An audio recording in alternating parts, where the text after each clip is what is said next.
নমস্কার, hello my dear viewers, welcome to my channel Banani's mushroom. আশা করি যে যেখানে আছো ভালো আছো। তো আমার মতো যারা ছোট্ট নতুন মাশরুম চাষি তাদের জন্য কিছু ছোট ছোট টিপস নিয়ে আমি প্রায় বলে থাকি। তো আজকে তেমন একটা টিপস নিয়ে চলে এলাম।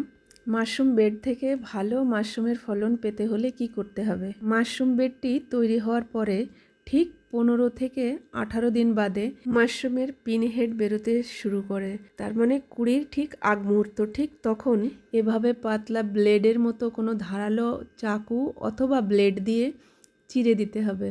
তাহলে কি হবে, মাশরুমগুলো ওখান থেকে গোটা অনেকটা পাপড়ি নিয়ে বেরোবে। অনেকেই আবার ছোট ছোট অনেকগুলো ছিদ্র করে দেয়। তো ছিদ্র করা আর এই চিরে দেওয়ার মাঝে পার্থক্য হচ্ছে, ছিদ্র করলে সেখান থেকে খুব অল্প সংখ্যক পাপড়ি বেরিয়ে আসে এবং গোড়াটা মোটা হয়ে যায়।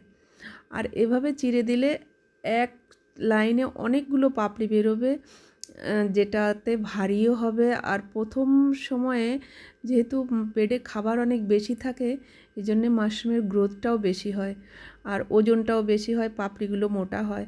আর যখন ছোট ছোট ছিদ্র করে দেওয়া হয় সেখান থেকে অল্প অল্প পাপড়ি বেরোবে, কারণ কি সেখান থেকে জায়গা বেশি না হওয়ার কারণে বেশি করে পাপড়ি বেরোতে পারে না। তো ওজনও কম আসছে এবং ব্যাগের বিভিন্ন জায়গা থেকে তখন পাপড়ি বেরোতে শুরু করে। আর চিরে দিলে কি হয়, যতটা প্রোটিন খাবার যা কিছু আছে সেটা নিয়ে মাশরুম এক গোছা, অনেক বড় গোছা নিয়ে এক জায়গা থেকে বেরোবে। অনেকগুলো মোটা পাপড়ি নিয়ে যখন এরকম এক থোকা বড় মাশরুম বের হয় তখন তার ওজনটাও কিন্তু অনেক বেশি হয়। আমার কিছু কিছু মাশরুমের থোকা তো 500 গ্রাম থেকে 1 কেজি 200 গ্রাম পর্যন্ত হয়েছে। মাশরুম চাষ করতে এমনিতেই খুব কষ্ট। অনেক নতুন চাষি ঠিকঠাক মাশরুম চাষ করতে না পেরে হতাশায় অনেক সময় চাষ করাই বন্ধ করে দেয়। হাতে কলমে প্রমাণটা এখানেই দেখতে পাবে। দেখো, এখানে কিছু ব্যাগ আছে যেগুলো আমি অসুস্থ ছিলাম বলে সময় মতো পরিচর্যা করতে পারিনি।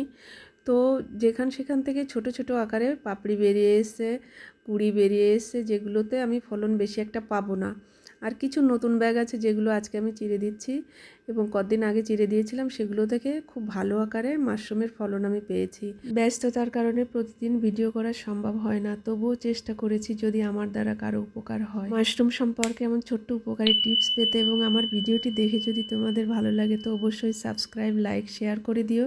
কিছু জানতে চাইলে কমেন্টসে জানিও। ভালো থেকো।